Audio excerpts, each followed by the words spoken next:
Esos zapatos no pertenecen a este lugar. Es el primer pensamiento que atraviesa la niebla de la mañana. Un pensamiento tan claro y afilado como el frío que se cuela por el tejido gastado del chal de Elena. Son zapatos de ciudad, de un cuero tan brillante que parece repeler el barro con desdén, aunque el lodo, terco y humilde, ya empieza a reclamar los bordes. Pertenecen a Ricardo, su cuñado, un hombre cuya presencia es una ofensa para la tierra que pisa. A su lado, el abogado, un hombrecillo de minos, sonrisa tan pulcra y ensayada como su traje, sostiene una carpeta que parece pesar más que cualquier saco de grano que Elena haya cargado en su vida. El papel que contiene es un veneno lento, una sentencia dictada en una sala con aire acondicionado para ser ejecutada en el corazón del campo. La voz de Ricardo, afilada como un cristal roto, corta el aire húmedo. No es un grito, es algo peor, un susurro condescendiente, proyectado para que cada vecino, asomado con disimulo tras las cortinas, pueda oírlo. Elena, seamos razonables. Esta propiedad ya no es tuya. Legalmente nunca lo fue del todo. Cada palabra es una pala que remueve la tierra sagrada de sus recuerdos. La comunidad, ese coro silencioso de rostros familiares, observa. Ves en sus ojos una mezcla tóxica de lástima y alivio. Lástima por ella, alivio por no ser ellos.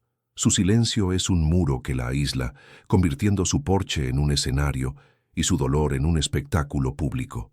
El abogado da un paso al frente y el crujido de sus zapatos sobre la grava suena como huesos rompiéndose. Abre la carpeta con un gesto teatral, como un mago revelando un truco barato.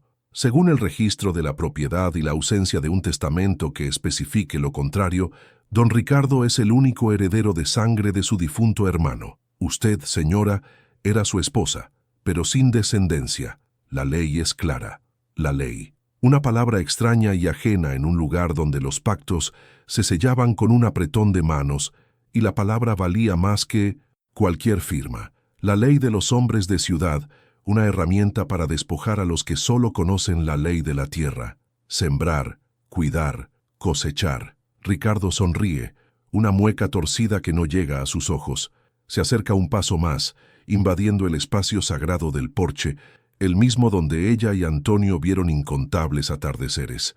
No tienes nada, Elena. Admítelo de una vez. La frase cae con el peso de una lápida. Nunca tuviste nada. Vivías de él, a su costa. Solo eras su sombra, su. Humillación es total, precisa, diseñada para aniquilar no solo su presente, sino también su pasado. Busca borrar los 60 años de su vida, reducirlos a un apéndice, a una nota a pie de página en la historia de un hombre. Un murmullo recorre las pocas personas que se han atrevido a salir de sus casas.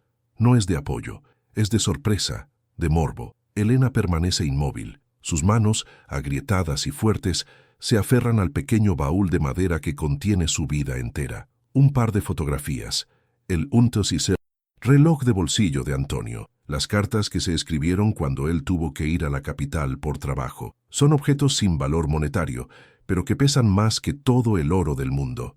Sus ojos no miran a Ricardo, ni al abogado, ni a la multitud. Miran más allá, hacia el viejo roble que ella y Antonio plantaron cuando se casaron, un gigante cuyas raíces se hunden profundas en la tierra, inamovibles. En su mente resuena la voz de su marido, una noche de tormenta, mientras el viento azotaba las ventanas. Pase lo que pase, Elena, protege este hogar. No es solo madera y tejas, es nuestra historia, es la prueba de que existimos. La promesa. Ese es el ancla que la mantiene en pie mientras el huracán de desprecio intenta arrancarla. Ricardo, impaciente ante su silencio, sube el tono. ¿Qué esperas? ¿Una invitación? Esta es mi casa ahora, y no quiero tus cosas viejas ensuciando mi propiedad. Señala el baúl con un gesto de asco, como si contuviera una plaga. Un par de jóvenes, hijos de un vecino que siempre le pedía consejo a Antonio, se ríen por lo bajo. Una risa nerviosa, culpable, que hiere a Elena más que cualquier grito. La traición de los tuyos, aunque sea por cobardía, siempre es la más dolorosa. El abogado carraspea, incómodo no por la crueldad, sino por la prolongación de la escena. Señora, le ruego que coopere. Podemos llamar a las autoridades si es necesario, y sería desagradable para todos. La amenaza velada cuelga en el aire, densa como la niebla, desagradable, como si lo que estaba ocurriendo no fuera ya una lenta y metódica demolición de un ser humano frente a una audiencia cómplice. Elena siente el peso de todas las miradas sobre ella, juzgándola, desnudándola, declarándola culpable de un crimen que no comprende, el de haber amado y haber sobrevivido. Es entonces cuando levanta la vista. Por primera vez, sus ojos se encuentran con los de Ricardo. No hay lágrimas en ellos, no hay súplica, no hay odio. Hay una calma insondable, una profundidad que Ricardo en su superficialidad no puede ni empezar a comprender. Es la serenidad de quien conoce una verdad que nadie más ve. Es la paz de la montaña que soporta la tormenta, sabiendo que el sol volverá a salir. Su mirada es tan firme que Ricardo por un instante titubea, se siente incómodo, como si de repente se diera cuenta de que sus caros zapatos de cuero están cubiertos de un barro que no puede limpiar. Una mujer del pueblo, la que le compraba huevos cada semana, desvía la mirada, avergonzada. Su marido tira de ella hacia dentro de su casa, cerrando la puerta con un golpe seco que resuena en todo el valle. Es el sonido de la comunidad abandonándola, de los lazos rompiéndose uno a uno. Cada puerta que se cierra es un clavo más en su ataúd social. La dejan sola, en el centro del escenario, con sus verdugos y los restos de su vida en un pequeño baúl. Ricardo recupera la compostura, sacudiendo esa extraña sensación que le provocó la mirada de Elena. Se acabó el tiempo. Dice su voz ahora dura y metálica. Coge tus miserias y lárgate. Tienes una hora para desaparecer de mi vista. Se da la vuelta, como un rey que ha dictado sentencia, y se dirige hacia la puerta de la que ahora es su casa, la casa que Elena convirtió en un hogar. El abogado lo sigue, guardando sus papeles, su trabajo ya hecho. La humillación ha sido un éxito. Han destruido a la viuda, la han reducido a la nada. Pero mientras Elena se inclina lentamente para recoger su baúl, con la espalda recta, a pesar del peso invisible que carga, algo en su gesto detiene el flujo del tiempo. No hay temblor en sus manos, no hay la vacilación de una persona derrotada. Hay una deliberación, una precisión en su movimiento que es casi desafiante. Se ajusta el chal sobre los hombros, un gesto sencillo, cotidiano, pero que en ese momento se carga de un simbolismo abrumador. Es el gesto de quien se prepara no para una huida, sino para un largo viaje. La gente del pueblo, los que aún miran, esperan verla, derrumbarse, esperan las lágrimas, el lamento, la justa explosión de dolor de una mujer a la que le han arrebatado todo. Pero no llega. Elena se da la vuelta, dándoles la espalda a la casa, a Ricardo, a su pasado, y empieza a caminar por el sendero de tierra, alejándose. Su paso no es el de una anciana desterrada, es firme, rítmico, casi marcial. Ves su silueta alejarse, una figura solitaria contra el gris del amanecer, y te das cuenta de que hay algo que no encaja. La imagen es de derrota, total, pero la sensación que transmite es otra. Es la de una reina en el exilio, no la de una mendiga expulsada. Su silencio no es de sumisión, es un silencio pesado, cargado de intención. El abogado se detiene un segundo en el umbral y mira hacia atrás, frunciendo el ceño. Él también lo percibe, esa calma antinatural, esa dignidad inquebrantable.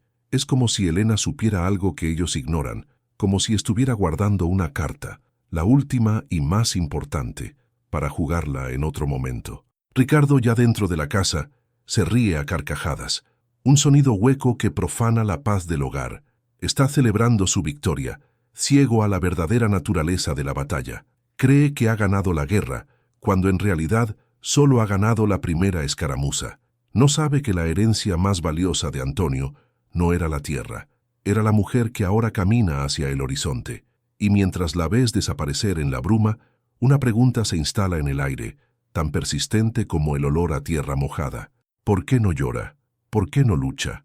La multitud se dispersa, incómoda, llevándose consigo la imagen de esa mujer que, al perderlo todo, parecía extrañamente invencible.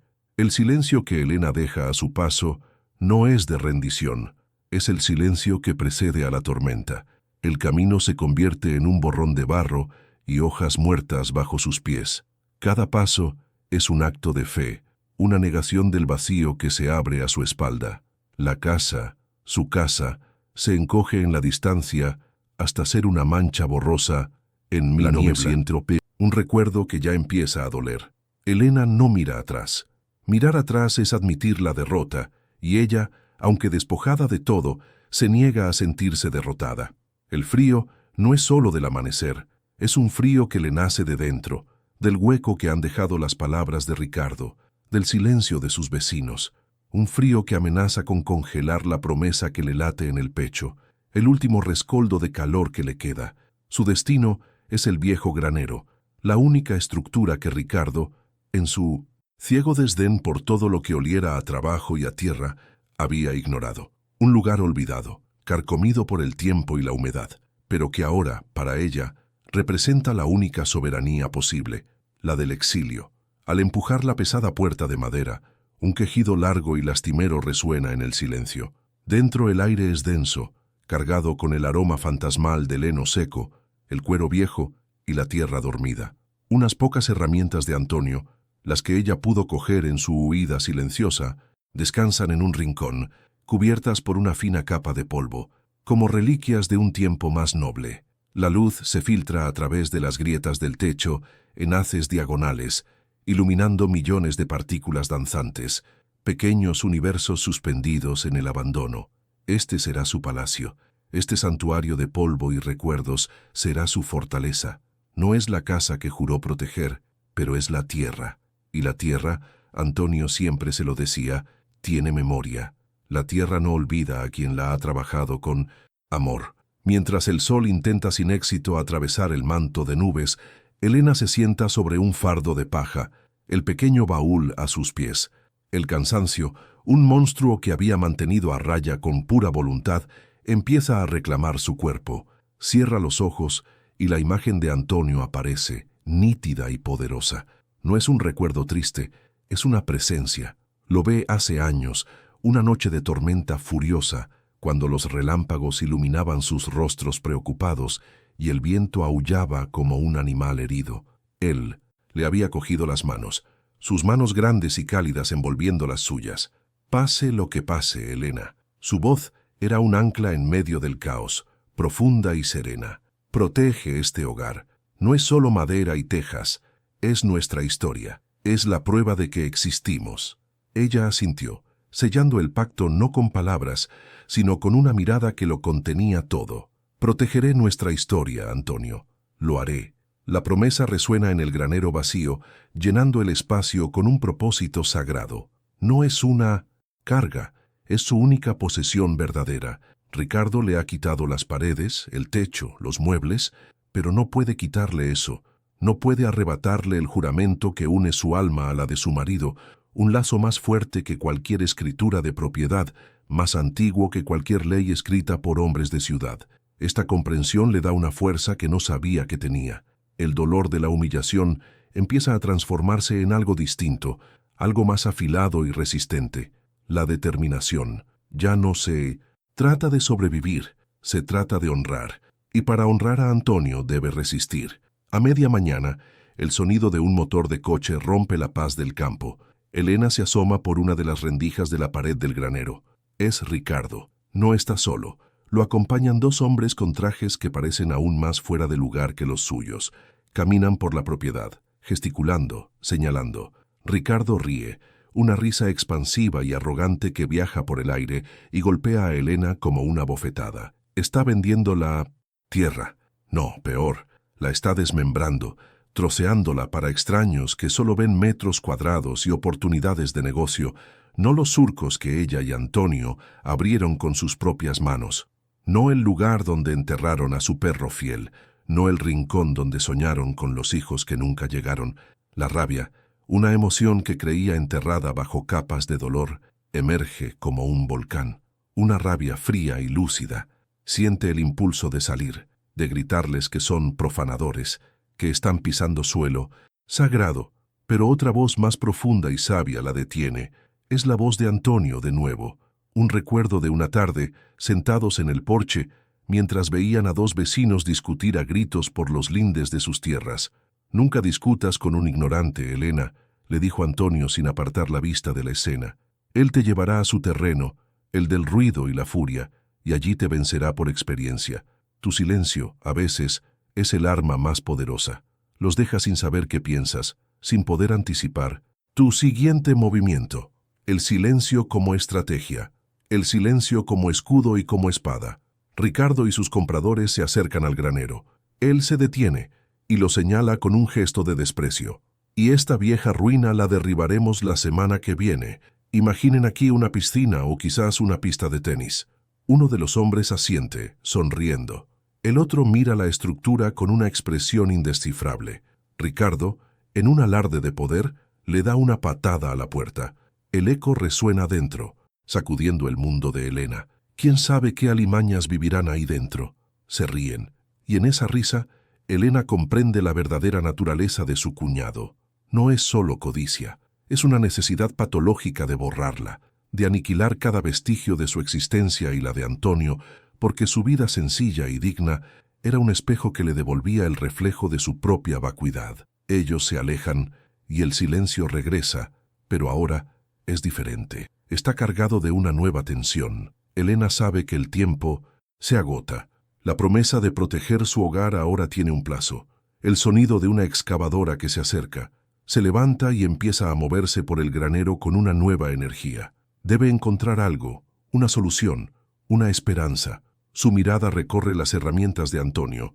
Cada una cuenta una historia. El martillo con el que construyeron el gallinero, la hoz que afilaba cada atardecer, la vieja caja de herramientas de madera de roble que él mismo había fabricado cuando era joven. La comunidad, mientras tanto, sigue su vida con una normalidad forzada. Por la tarde, Elena se atreve a acercarse al pozo del pueblo, con un viejo cubo en la mano. Necesita agua. Al verla llegar, las pocas mujeres que estaban allí enmudecen. María, la que le compraba huevos cada semana, la que tantas veces le había pedido perejil de su huerto, baja la mirada y se apresura a llenar su cántaro, dándole la espalda. Otra, más joven, simplemente se da la vuelta y se marcha, como si la presencia de Elena fuera una enfermedad contagiosa. El ostracismo es un veneno lento, una forma de violencia silenciosa que te hace dudar de tu propia existencia.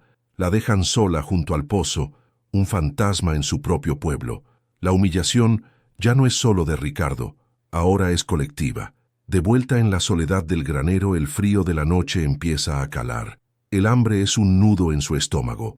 Se envuelve en una vieja manta polvorienta que encontró en un rincón, y el peso de la realidad la aplasta. ¿Cómo puede cumplir su promesa? No tiene nada, no tiene a nadie. Es una anciana sola contra un hombre con dinero, con abogados, con el poder de la ley de su parte. Por primera vez, las lágrimas amenazan con brotar, lágrimas de impotencia, de soledad, de un dolor tan profundo que parece no tener fondo. ¿He fallado, Antonio? ¿Te he fallado? La pregunta queda suspendida en el aire helado, sin respuesta. Se abraza a sí misma, temblando. Su mirada cae de nuevo sobre la caja de herramientas de Antonio. Es lo único que le queda de él, de sus manos, de su trabajo. Se acerca y la acaricia, como si pudiera sentir su calor a través de la madera. La abre. Dentro, las herramientas están ordenadas con el cuidado meticuloso que lo caracterizaba. Cada clavo en su compartimento, cada destornillador en su sitio. Es un pequeño universo de orden en medio del caos de su vida. Al pasar la mano por el fondo, buscando consuelo en lo familiar, sus dedos notan algo extraño. Una de las tablas de la base no está perfectamente nivelada. Se mueve ligeramente bajo la presión. La curiosidad, una pequeña chispa en la oscuridad de su desesperación, se enciende. Con los dedos temblorosos, intenta levantar la tabla. Está encajada a presión. Busca una pequeña gubia entre las herramientas y la utiliza con cuidado para hacer palanca. La madera cede con un suave clic, revelando un compartimento secreto debajo. Un doble fondo. Su corazón se detiene por un instante y luego empieza a latir con una fuerza desbocada. Un tambor que rompe el silencio de la noche. ¿Qué es esto? Antonio nunca le había hablado de un secreto así. Dentro del hueco descansa un paquete envuelto en un paño de lino amarillento, atado con una cuerda de cáñamo. El tejido está limpio, protegido del polvo y la humedad durante años. Lo saca con una reverencia casi religiosa. Pesa más de lo que parece. No es solo papel. Hay algo sólido dentro. Desata el nudo con una lentitud tortuosa, cada segundo estirándose hasta el infinito. La tela se despliega, liberando un leve olor a lavanda y a tiempo guardado. Lo que ve la deja sin aliento. No es un fajo de billetes, como había temido o esperado por un instante. Es un grueso sobre de papel sellado, y junto a él, un objeto metálico y pesado. Una llave. Una llave antigua de hierro forjado, de un tipo que no había visto nunca. Y en el sobre, escrito con la caligrafía firme y elegante de Antonio, una sola palabra: Elena. Solo su nombre. La promesa, la humillación, el silencio. Todo converge en ese instante, en ese paquete que sostiene en sus manos temblorosas. Siente que está al borde de un precipicio, que lo que sea que haya dentro de ese sobre cambiará no solo su destino, sino el significado de toda su vida. El mundo exterior, con Ricardo y su arrogancia, con el pueblo y su cobardía, se desvanece. Solo existen ella, el granero, y el último mensaje de su marido. La gente se pregunta por qué no reacciona, por qué soporta la humillación en silencio. No saben que ha estado esperando una señal, una guía. Y ahora, en la más profunda de las oscuridades, Antonio le ha encendido una luz. La pregunta ya no es si podrá cumplir su promesa. La pregunta es, ¿qué poder acaba de poner su marido en sus manos? La noche en el granero es un océano de frío y silencio, pero Elena ya no navega a la deriva. El paquete que descansa en su regazo no es un simple hallazgo, es un mapa, un sextante, la estrella polar que Antonio le ha dejado para guiarla a través de la tormenta.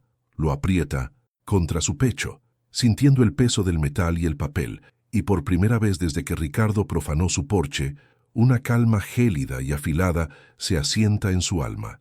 No es la paz de la resignación, sino la quietud del cazador que espera el momento preciso para actuar.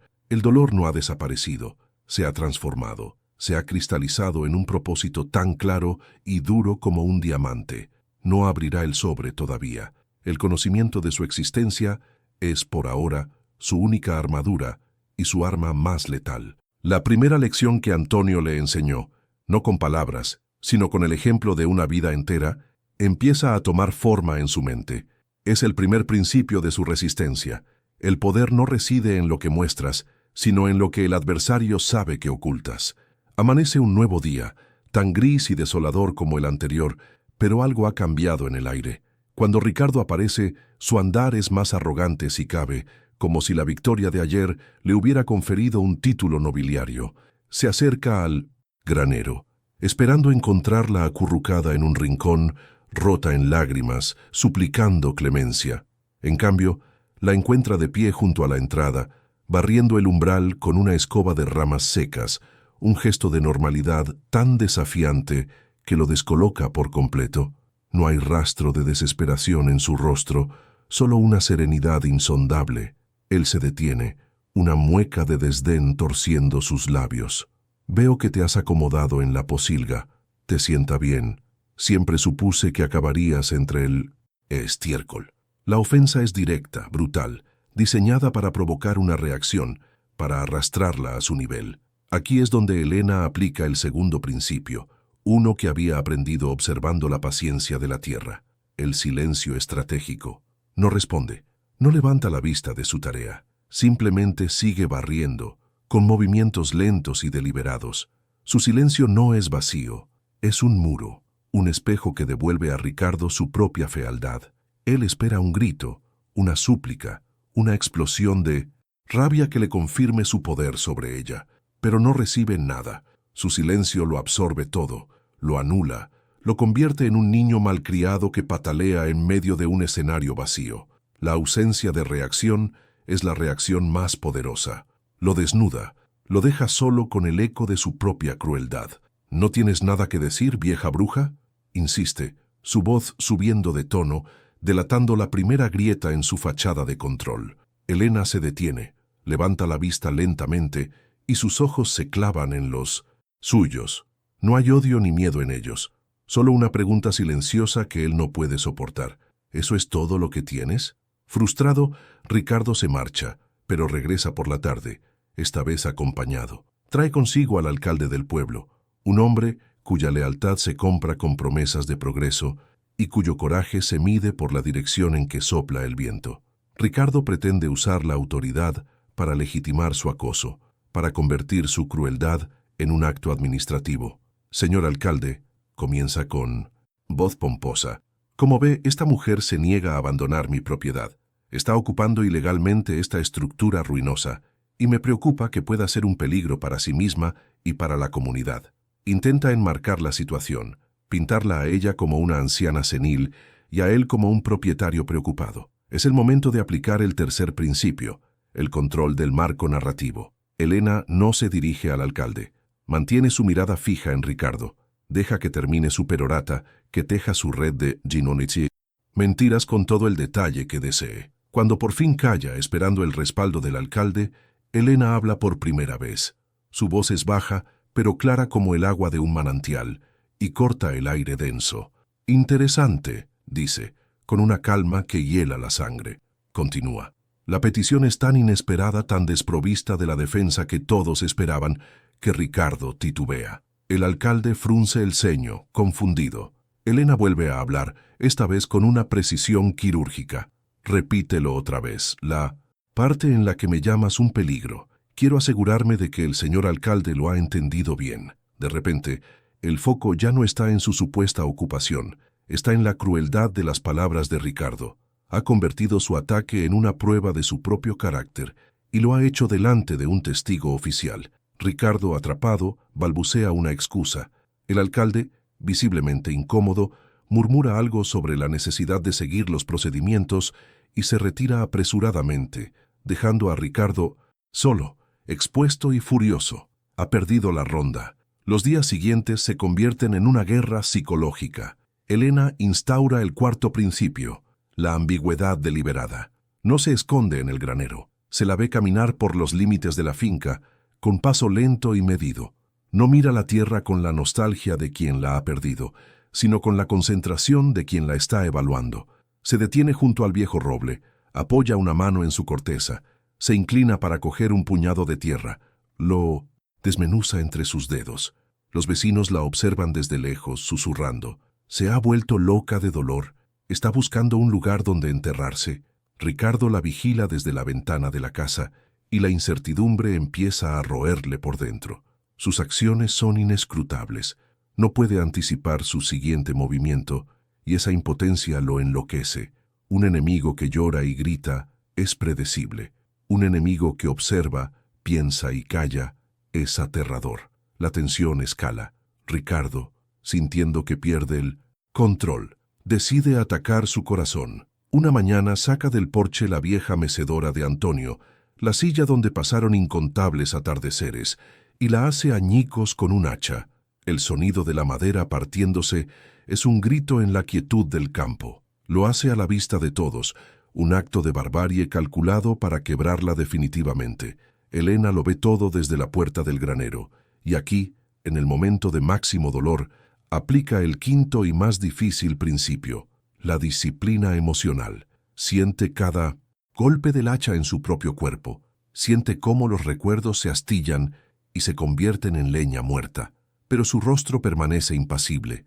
No le concede a Ricardo la satisfacción de ver su dolor. Espera a que él, sudoroso y jadeante tras su explosión de furia, se marche. Luego, sale lentamente, recoge cada trozo de la silla rota, uno por uno, con el cuidado de quien recoge los huesos de un ser querido y los lleva de vuelta al granero.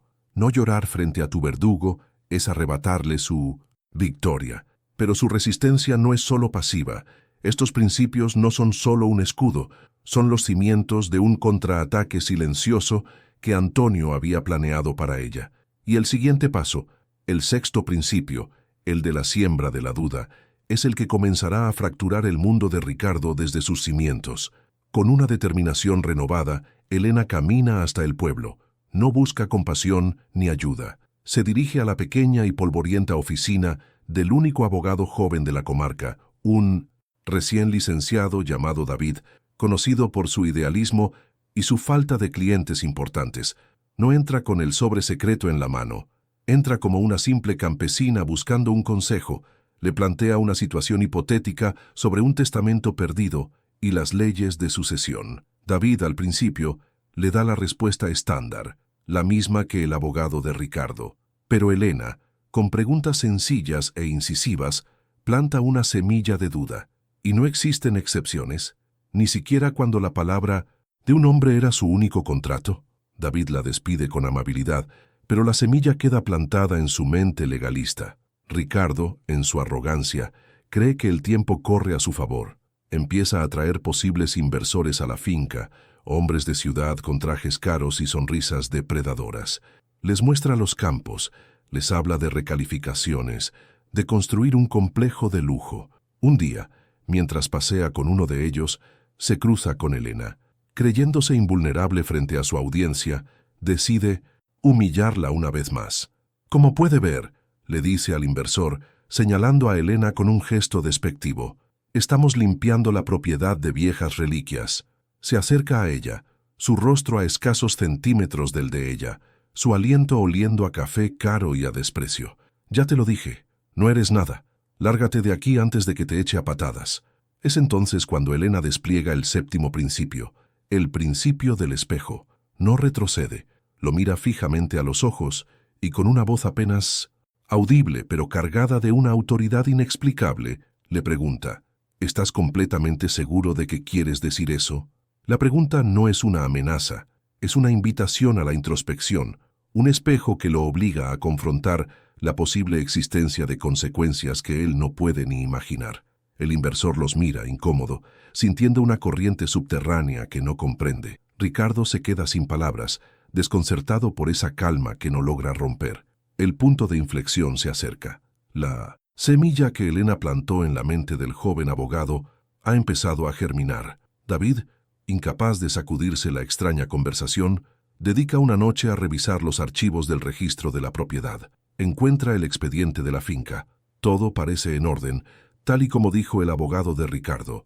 Pero hay algo, una pequeña anotación marginal, casi ilegible, que hace referencia a un depósito notarial en la capital, fechado el mismo año en que Antonio compró la finca.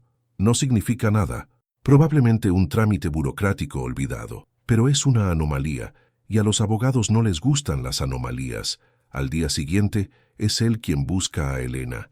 La encuentra junto al viejo pozo. ¿Qué sabe usted de un depósito notarial en la capital, Elena? La carga de la prueba ha empezado a invertirse. Ya no es ella la que tiene que demostrar su derecho. Es el mundo el que empieza a cuestionar el derecho de Ricardo. Esto nos lleva al octavo principio, uno que Antonio habría llamado el principio de la falsa retirada. Al ver que la presión psicológica no funciona y que su autoridad empieza a ser sutilmente cuestionada, Elena sabe que es el momento de desaparecer del tablero de juego por un instante. Una mañana, el granero amanece vacío. Sus pocas cosas han desaparecido. Ricardo, al descubrirlo, estalla en una carcajada de triunfo. Lo ha conseguido, la ha vencido. Cree que finalmente ha quebrado su espíritu y la ha obligado a huir como una perra apaleada. Esa misma tarde, organiza una pequeña celebración improvisada en la casa, invitando a un par de amigos de la ciudad para brindar por su nueva propiedad. Su arrogancia lo vuelve descuidado, lo ciega ante la verdad. Pero Elena no ha huido. Ha tomado el primer autobús a la capital. En una modesta oficina en un barrio obrero de la ciudad, David, el abogado, la espera, nervioso. Ha pagado de su bolsillo la consulta de los archivos notariales y lo que ha encontrado lo tiene perplejo. Hay, en efecto, un documento sellado a nombre de Antonio, inaccesible para cualquiera que no sea el propio Antonio o la persona designada en sus instrucciones. Y esa persona es Elena. Ella, con la calma que ya se ha convertido en su seña de identidad, saca de su bolso el paquete envuelto en lino, lo pone sobre la mesa. La llave antigua de hierro forjado resuena sobre la madera, luego el sobre con su nombre. David lo mira como si fuera un artefacto de otro mundo. ¿Qué es esto, Elena? Ella lo mira, y en sus ojos se refleja el viaje de las últimas semanas, la humillación, la soledad, la rabia fría y la promesa inquebrantable. Es el noveno principio, dice ella, su voz firme, sin un ápice de duda. El principio de la revelación controlada. David no entiende la frase. pero comprende el peso del momento. Ve a la mujer sentada frente a él, no como una campesina desvalida, sino como una estratega que ha movido sus piezas con una paciencia infinita, esperando el momento exacto para el jaque mate. El joven abogado extiende una mano temblorosa hacia el sobre. ¿Estás segura, Elena? Una vez que abramos esto, no habrá vuelta atrás. Se declarará la guerra. Elena posa su mano sobre la de él, deteniéndolo por un instante. Sus dedos agrietados por la tierra cubren los suyos, lisos y pálidos por los libros de leyes. Mi marido no me dejó una herencia, David, dice, y su voz resuena con la fuerza de 60 años de amor y trabajo.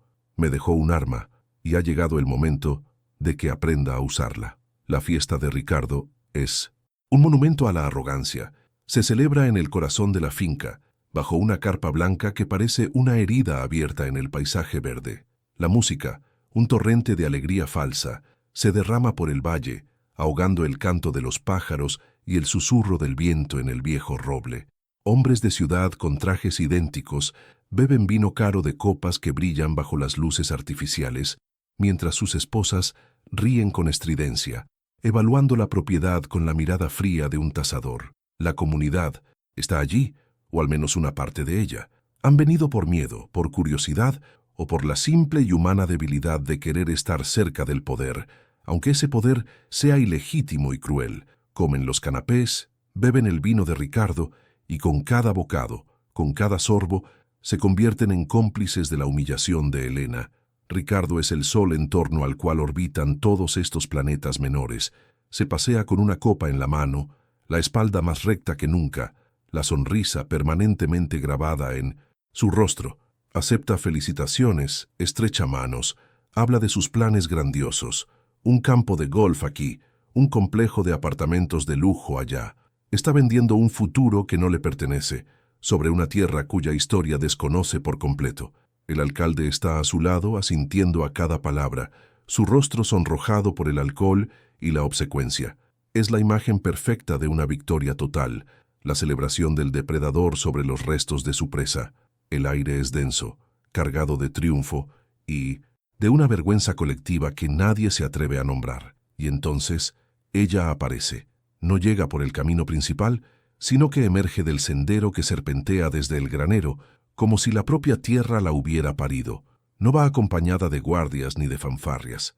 Camina sola, con el joven abogado David un paso por detrás, como una sombra leal. Elena viste con la misma sencillez de siempre, una falda oscura, una blusa limpia, su chal sobre los hombros. No lleva armas, no lleva pancartas. Su única armadura es su postura, la dignidad de su espalda recta. Su única arma es la calma insondable de sus ojos. La música no se detiene de golpe, se desvanece.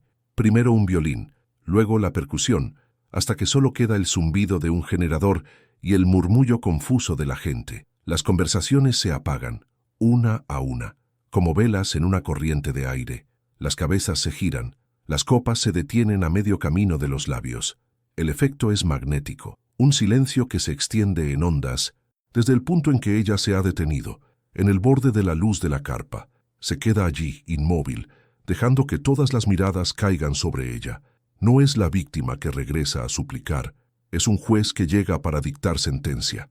Ricardo la ve, y una oleada de furia le sube al rostro. Su fiesta, su momento de gloria, interrumpido por este fantasma del pasado. Su arrogancia, alimentada por el vino y la adulación, le impide ver el peligro. Solo ve una última oportunidad para aplastarla públicamente. Se abre paso entre sus invitados con una sonrisa de desprecio en los labios. Vaya, vaya, su voz resuena en el silencio antinatural. ¿La reina del estercolero ha venido a pedir las sobras? Te lo advertí, vieja. Tu tiempo aquí ha terminado. Se acerca a ella, invadiendo su espacio personal, esperando que retroceda, que se encoja. Pero Elena no se mueve. «¡Seguridad!», grita Ricardo, buscando a los hombres que ha contratado. «Saquen a esta mujer de mi propiedad, ahora». Dos hombres corpulentos se mueven, pero se detienen cuando David, el joven abogado, da un paso al frente, interponiéndose entre ellos y Elena. No es un gesto amenazante, es una barrera legal. Le aconsejaría que no lo hiciera, dice David, su voz tranquila pero firme. Cualquier acción contra mi cliente tendrá consecuencias legales inmediatas. Ricardo suelta una carcajada, pero suena hueca, forzada. ¿Tu cliente? ¿Este mocoso es tu abogado? ¿Con qué vas a pagarle, Elena? ¿Con telarañas? Es entonces. Sé cuando Elena habla. Su voz no es fuerte, pero en el silencio absoluto, cada sílaba cae con el peso de una piedra. No he venido a discutir contigo, Ricardo. He venido a informarte. Se gira ligeramente hacia David, un gesto casi imperceptible, una señal. El joven abogado abre el maletín de cuero que lleva en la mano. Saca un fajo de papeles. El aire se espesa aún más. Sientes cómo la curiosidad empieza a reemplazar al morbo en los rostros de los espectadores. El silencio ya no es de sorpresa, es de expectación. Ricardo deja de sonreír. Una pequeña arruga de incertidumbre aparece entre sus cejas. El control de la situación ha empezado a cambiar de manos, y él ni siquiera sabe cómo ha ocurrido. Según el documento registrado ante el notario don Anselmo Prieto, en la capital, con fecha del 12 de abril de 1985, comienza a leer David, su voz clara y metódica. Don Antonio Vega legó en su testamento hológrafo la totalidad de sus bienes, presentes y futuros, incluyendo la finca conocida como La Promesa, a su única y universal heredera, su esposa, doña Elena García. Un jadeo colectivo recorre la multitud. Ricardo palidece. «Eso es mentira. Es una falsificación», grita, su voz perdiendo el tono de barítono y volviéndose aguda, estridente. «El único testamento válido es el que presentó mi abogado. No hay otro. David no se inmuta». Levanta otro papel.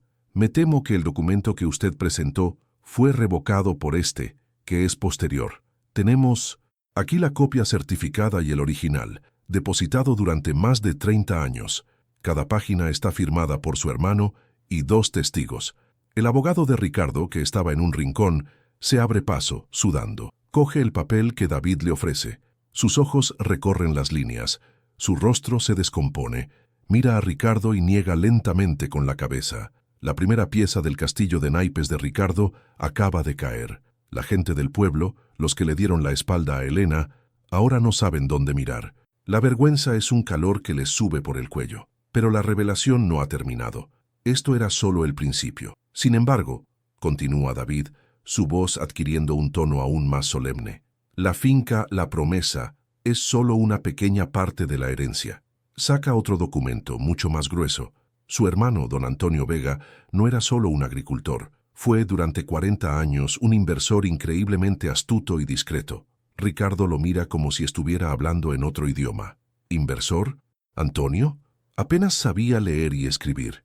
La frase dicha para menospreciar a su hermano ahora solo lo retrata a él como un necio.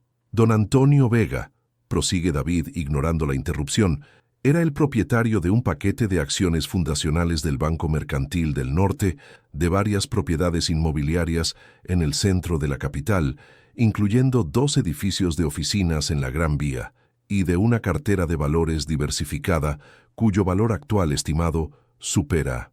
David hace una pausa, mira directamente a Ricardo y pronuncia la cifra, una cifra tan astronómica, tan inconcebible, que el silencio se rompe en un millar de susurros ahogados.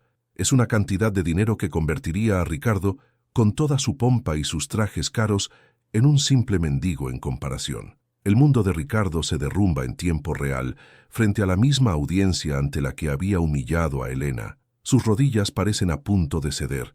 Los inversores que lo rodeaban ahora lo miran con desprecio, y sus ojos se vuelven hacia Elena, no con lástima, sino con un nuevo y depredador interés. Han descubierto quién tiene el verdadero poder. El alcalde intenta retroceder, fundirse con la multitud, desaparecer. La humillación no disminuye a quien la recibe, disminuye a quien la ejerce. Y en este momento, Ricardo es el ser más pequeño y patético de todo el valle. Pero el golpe final, el más devastador, no es de dinero, es de amor. Elena da un paso al frente, tomando un papel de las manos de David. No es un documento legal, es una carta, la hoja amarillenta escrita con la caligrafía de Antonio.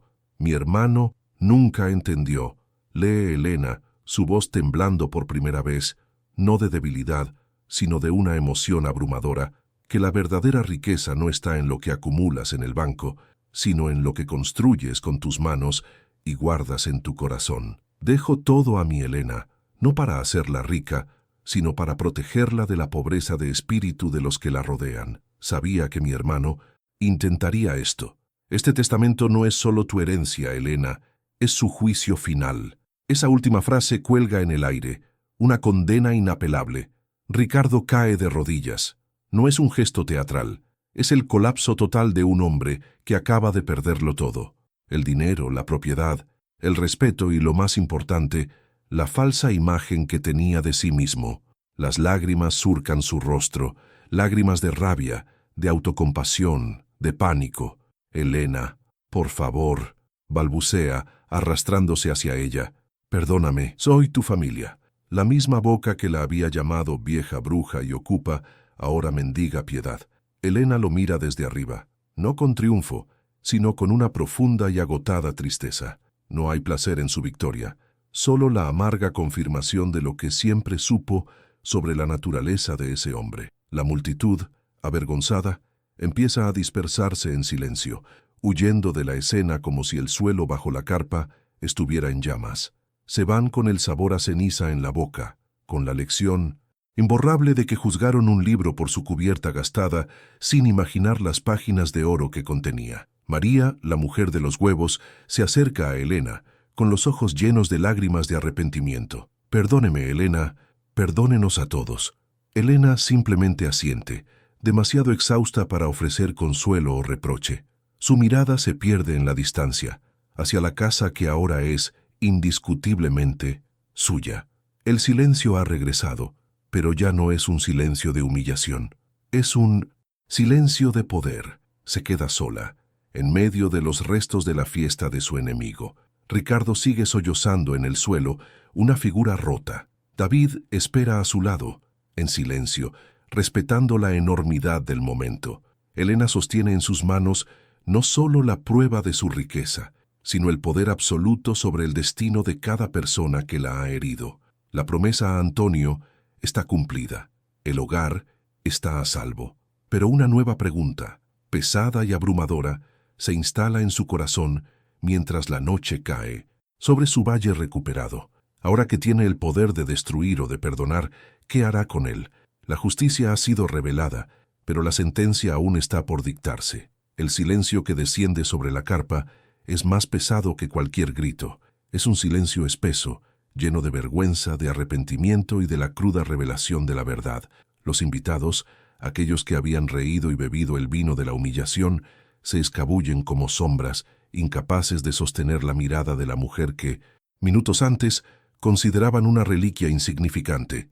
La fiesta ha muerto, dejando solo los esqueletos de las mesas, las copas a medio beber y un hombre arrodillado en el centro.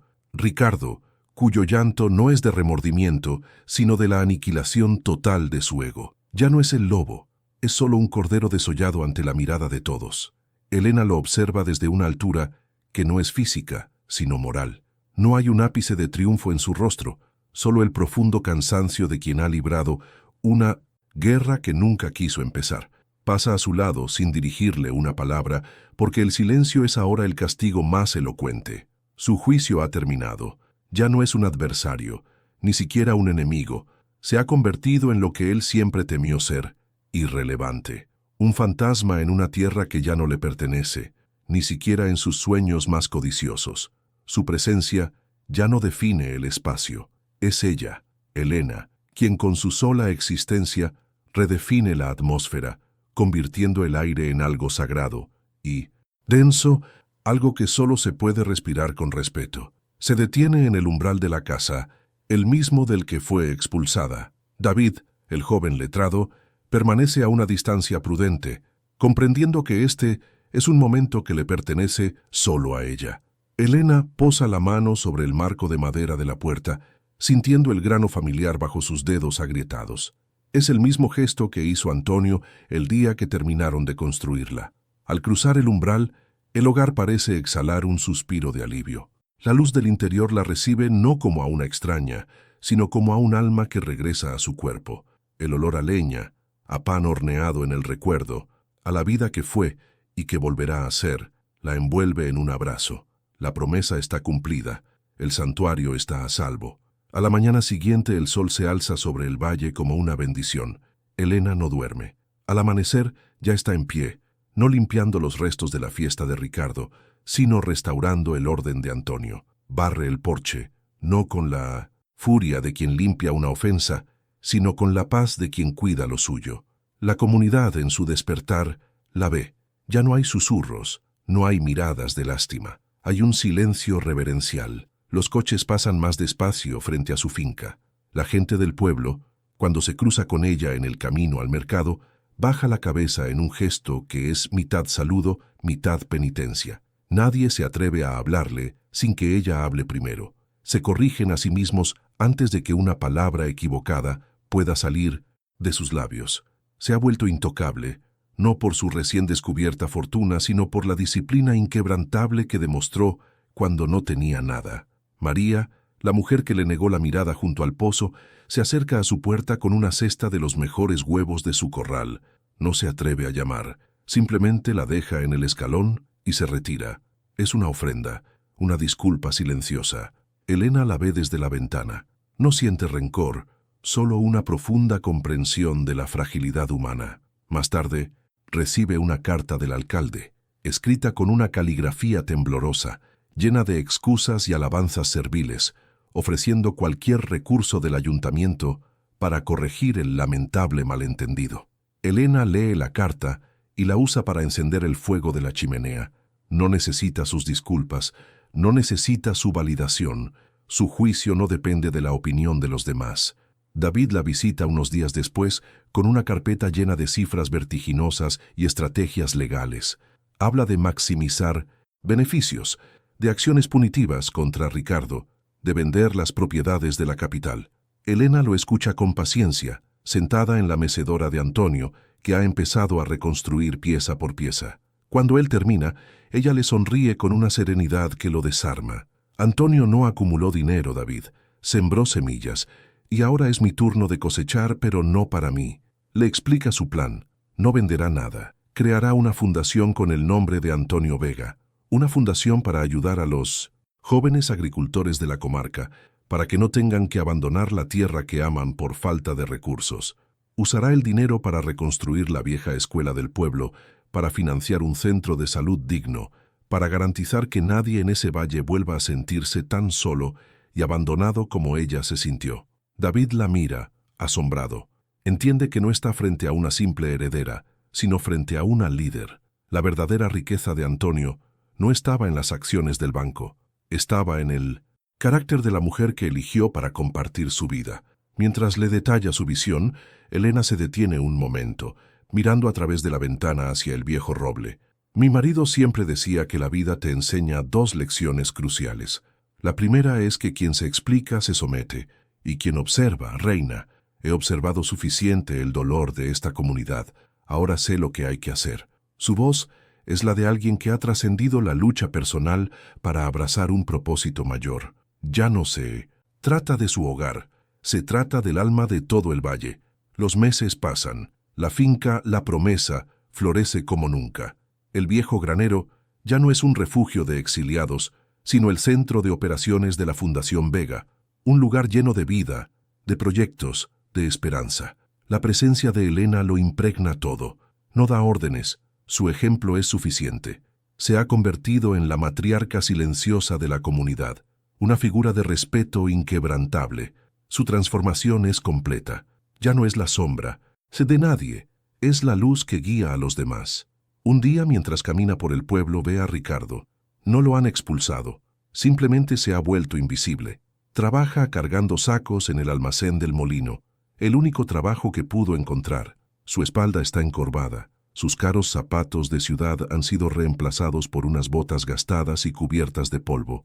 Levanta la vista y sus ojos se encuentran con los de Elena. En ellos ya no hay arrogancia, solo un vacío inmenso. Él aparta la mirada, avergonzado, y sigue con su tarea. Su castigo no es la pobreza, es la insignificancia. Es el recordatorio diario de que lo tuvo todo y lo perdió, no por un testamento, sino por su propia falta de humanidad. Al atardecer, Elena se sienta en su porche, en la mecedora de Antonio ya perfectamente restaurada. El aire huele a tierra fértil y a paz. Mira el sol esconderse tras las colinas, pintando el cielo con los colores de una promesa cumplida. El hogar estaba a salvo. La historia de su amor no solo había sido protegida, sino que se había convertido en una leyenda, en una lección que los padres contarían a sus hijos durante generaciones. Nunca juzgues a un alma por la sencillez de sus ropas o la humildad de su morada. El verdadero poder no grita, no amenaza, no humilla. El verdadero poder se cultiva en el silencio, se forja en la adversidad y se manifiesta en la integridad. Elena no tuvo que levantar la voz para ser escuchada, no tuvo que pedir respeto para ganárselo, porque el respeto no se pide, se impone con la disciplina del silencio y la integridad. Su vida se convirtió en la prueba viviente de que el carácter es la única fortuna que nadie puede arrebatarte. Mientras la última luz del día se desvanece, una certeza final se asienta en el corazón del valle, una lección grabada a fuego en la memoria colectiva, un mantra que resuena en cada persona que fue testigo de su historia y que ahora te llega a ti, como un eco a través del tiempo. Hoy me niego a ser manipulado. Esos zapatos no pertenecen a este lugar. La frase no es un pensamiento, es una certeza, tan afilada y fría como el aire de la mañana que se cuela por el tejido gastado del chal de Elena. Son los zapatos de Ricardo, su cuñado, un hombre cuya sola presencia es una ofensa para la tierra que pisa. Un cuero tan brillante que parece repeler el barro con un desdén aristocrático, aunque el lodo, humilde y persistente, ya empieza a reclamar los bordes de sus suelas. A su lado, el abogado, un hombrecillo de 1900.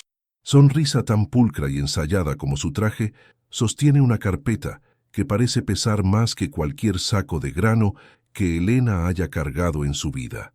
El papel que contiene es un veneno lento, una sentencia dictada en una sala con aire acondicionado para ser ejecutada en el corazón del campo. La voz de Ricardo, afilada como un cristal roto, corta el aire húmedo. No es un grito, es algo peor, un susurro condescendiente, proyectado para que cada vecino, asomado con disimulo tras las cortinas, pueda oírlo.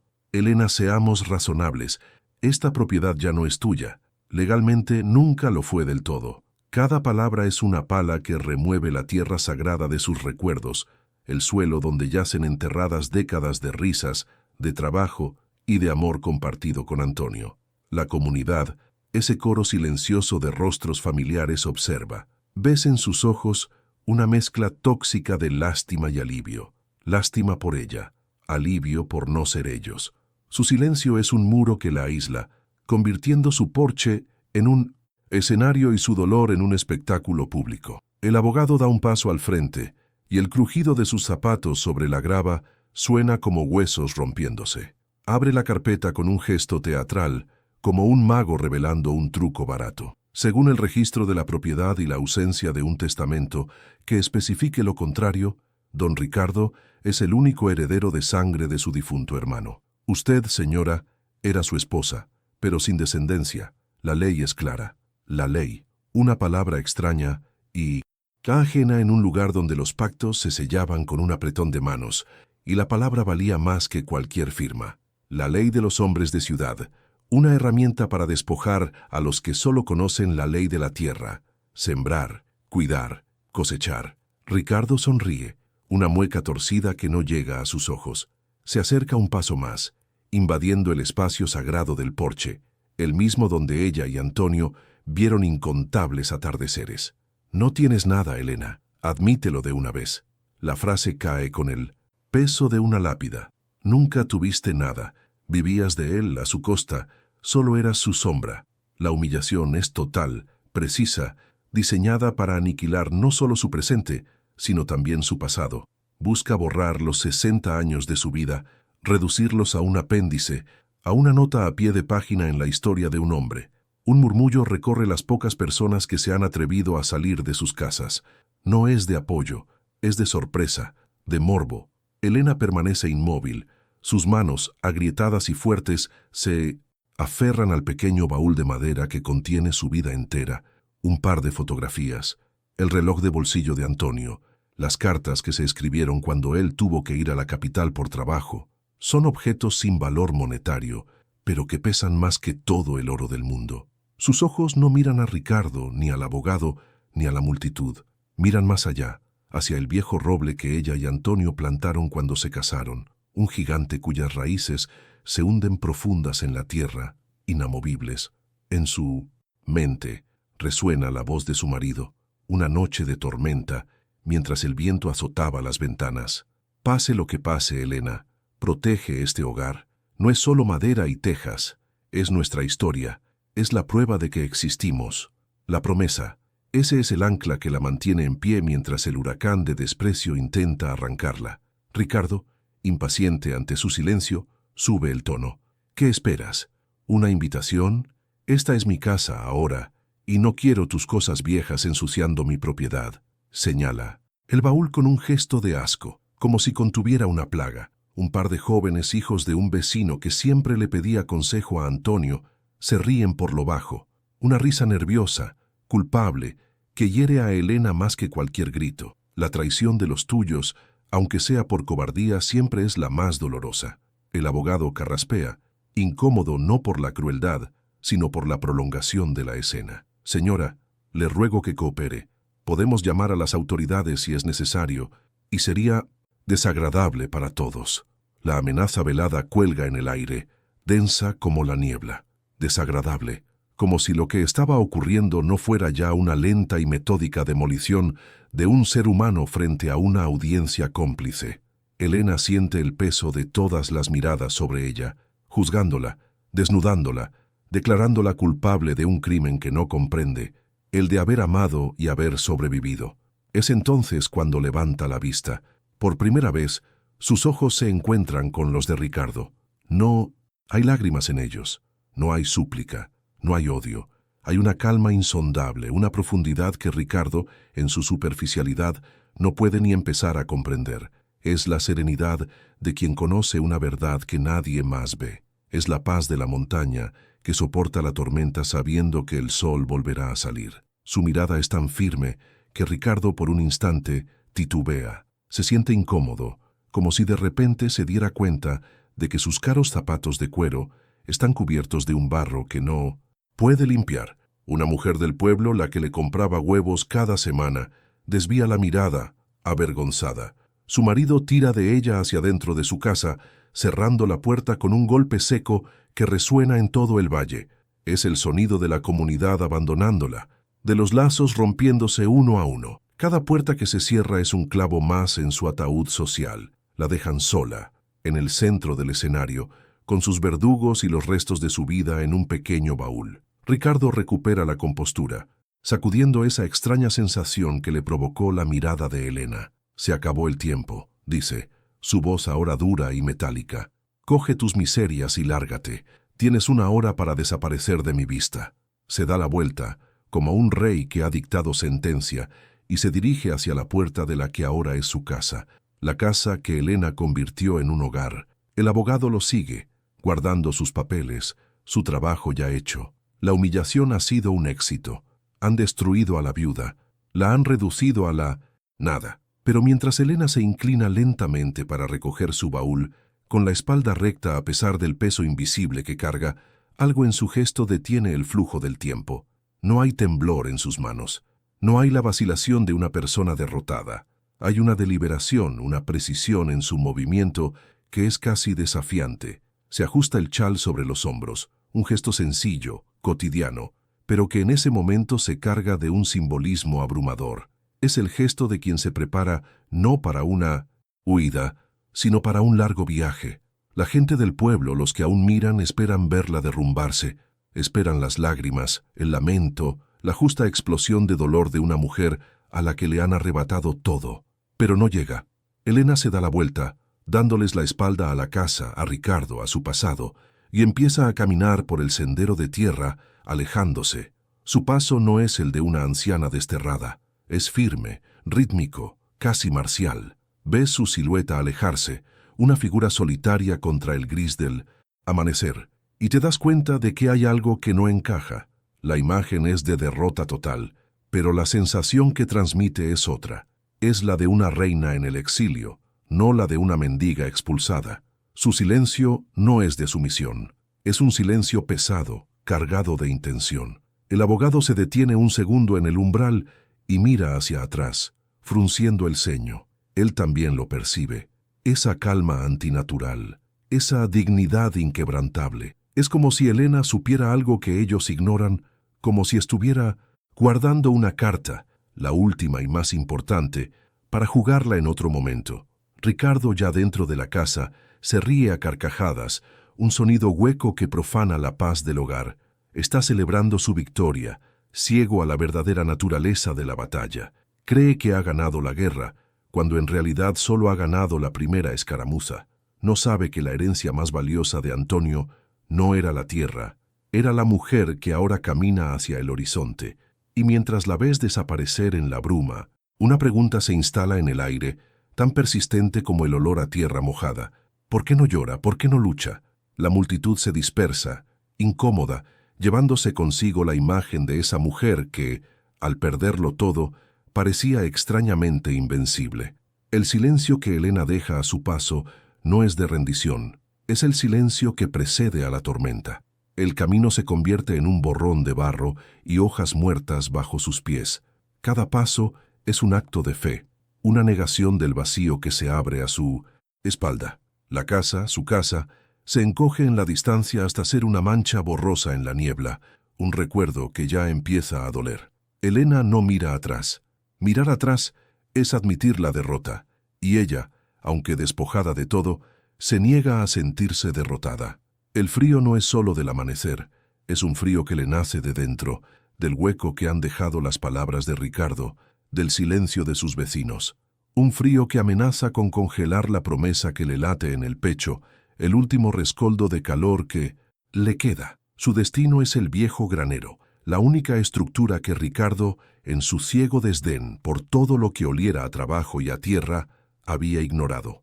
Un lugar olvidado, carcomido por el tiempo y la humedad, pero que ahora, para ella, representa la única soberanía posible, la del exilio. Al empujar la pesada puerta de madera, un quejido largo y lastimero resuena en el silencio. Dentro, el aire es denso, cargado con el aroma fantasmal del heno seco, el cuero viejo y la tierra dormida. Unas pocas herramientas de Antonio, las que ella pudo coger en su huida silenciosa, descansan en un rincón, cubiertas por una fina capa de polvo, como reliquias de un tiempo más noble. La luz se filtra a través de las grietas del techo, en haces diagonales, iluminando millones de partículas danzantes, pequeños universos suspendidos en el abandono. Este será su palacio. Este santuario de polvo y recuerdos será su fortaleza. No es la casa que juró proteger, pero es la tierra. Y la tierra, Antonio, siempre se lo decía, tiene memoria. La tierra no olvida a quien la ha trabajado con amor.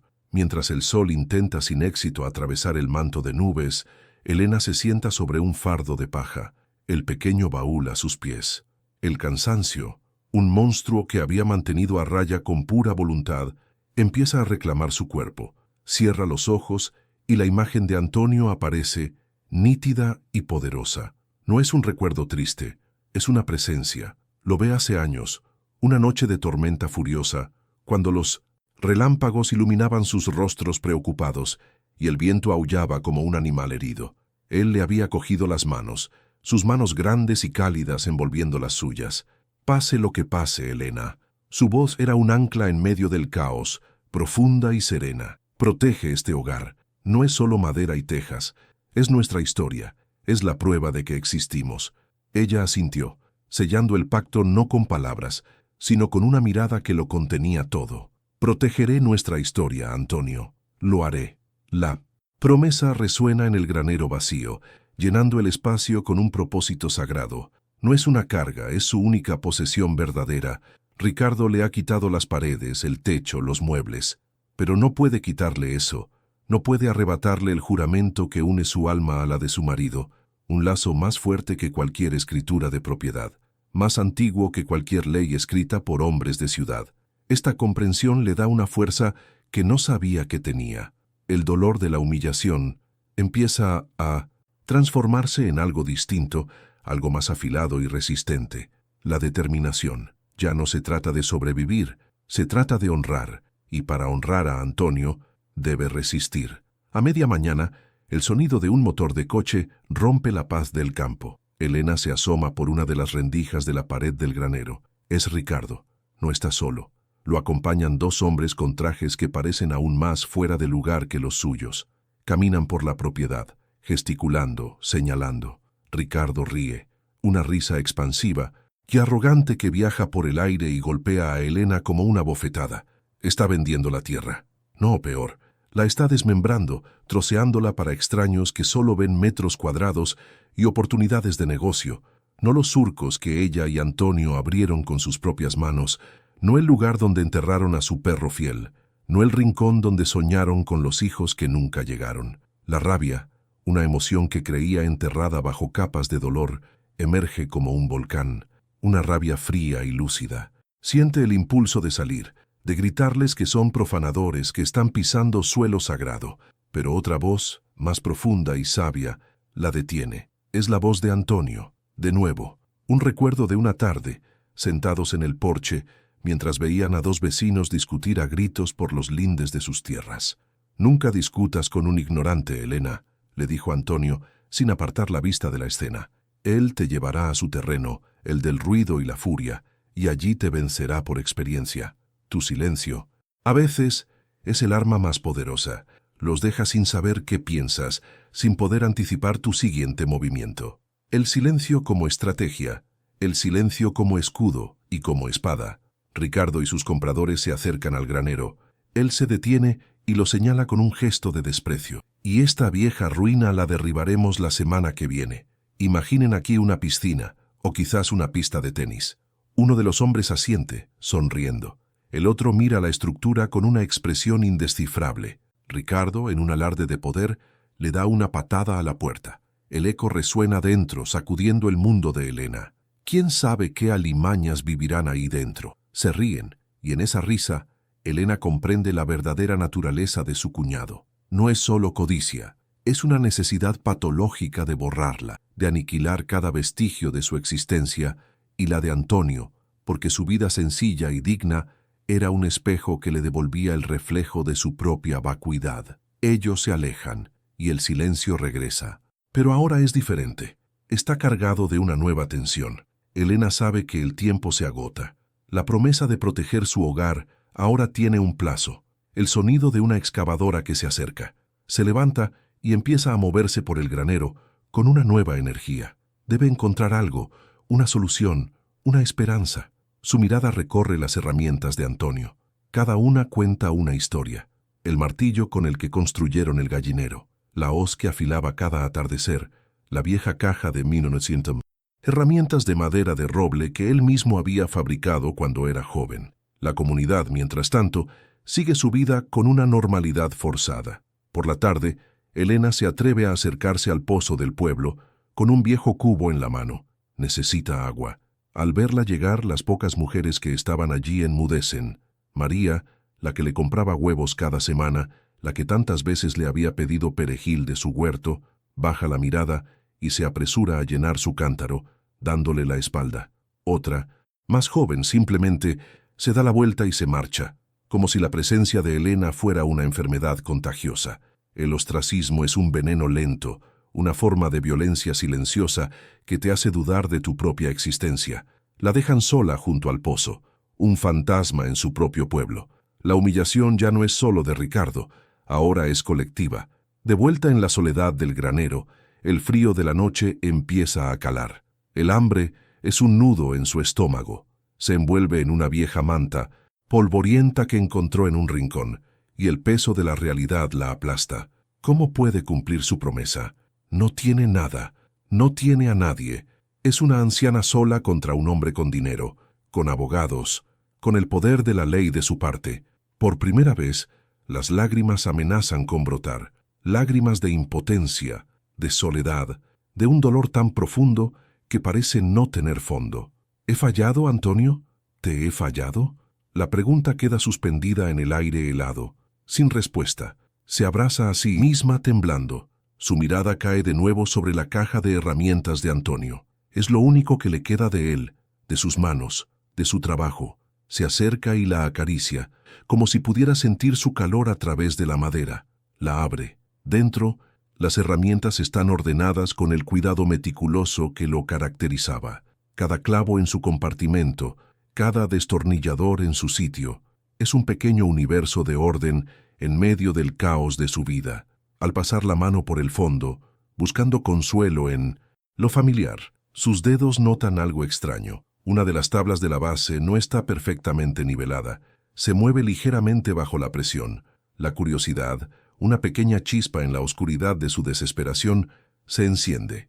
Con los dedos temblorosos, intenta levantar la tabla. Está encajada a presión. Busca una pequeña gubia entre las herramientas y la utiliza con cuidado para hacer palanca.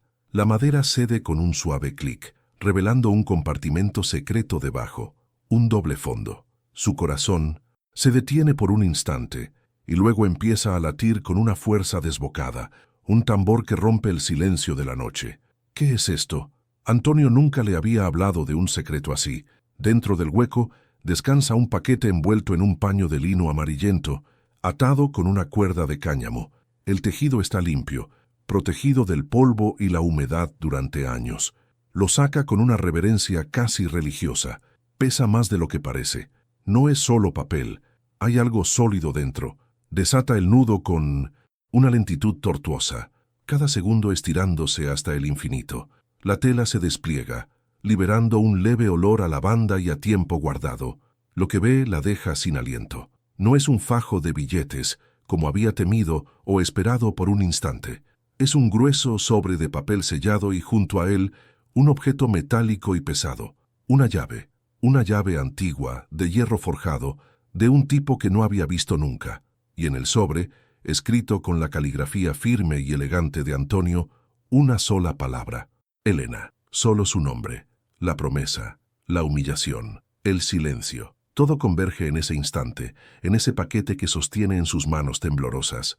Siente que está al borde de un precipicio, que lo que sea que haya dentro de ese sobre cambiará no solo su destino, sino el significado de toda su vida. El mundo exterior, con Ricardo y su arrogancia, con el pueblo y su cobardía, se desvanece. Solo existen ella, el granero y el último mensaje de su marido. La gente se pregunta por qué no reacciona, por qué soporta la humillación en silencio. No saben que ha estado esperando una señal, una guía, y ahora, en la más profunda de las oscuridades, Antonio le ha encendido una luz. La pregunta ya no es si podrá cumplir su promesa. La pregunta es, ¿qué poder acaba de poner su marido en sus manos? La noche en el granero es un océano de frío y silencio, pero Elena ya no navega a la deriva. El paquete que descansa en su regazo no es un simple hallazgo, es un mapa, un sextante, la estrella polar que Antonio le ha dejado para guiarla a través de la tormenta.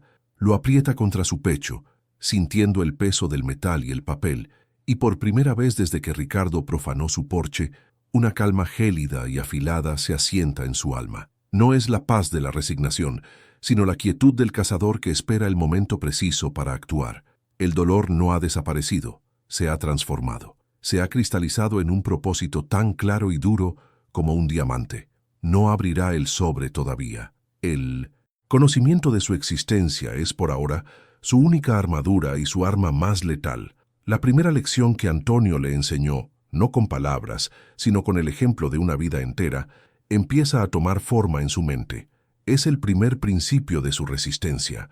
El poder no reside en lo que muestras, sino en lo que el adversario sabe que ocultas. Amanece un nuevo día, tan gris y desolador como